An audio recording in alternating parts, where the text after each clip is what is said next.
So this is the Pantheon.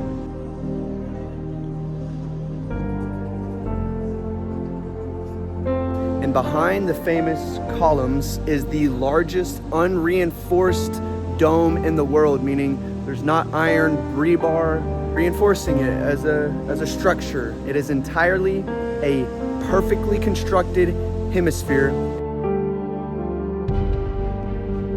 And it's actually a mystery how they constructed it. They don't really know. Did they use wooden scaffolding? Did they fill it up with sand and somehow form it?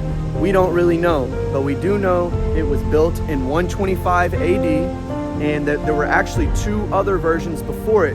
The first one burned down and the second one burned down.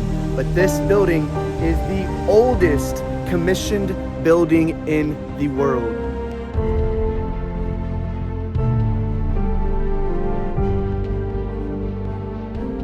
This is the most well-preserved building in all of Rome, and that is in part due to the fact that it was dedicated to become a Christian church in 609 AD. Once it was done so, it was all hands off, right? You couldn't do anything to the building. Now, this was important because people, like how we see at the Colosseum, would take the rock from buildings and use it for other things. They would just recycle it.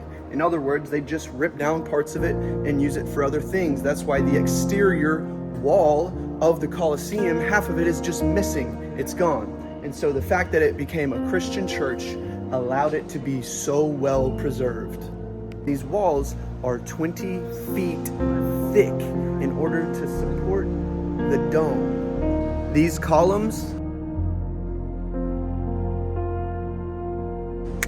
are entirely one solid piece of marble. They were transported by ship from Egypt, and they are 48 feet tall. Without knowing the history, this is a remarkable building, the architecture, the beauty, but knowing the ancient ramifications of it, it is so old. It is the oldest. It is truly the definition of historic.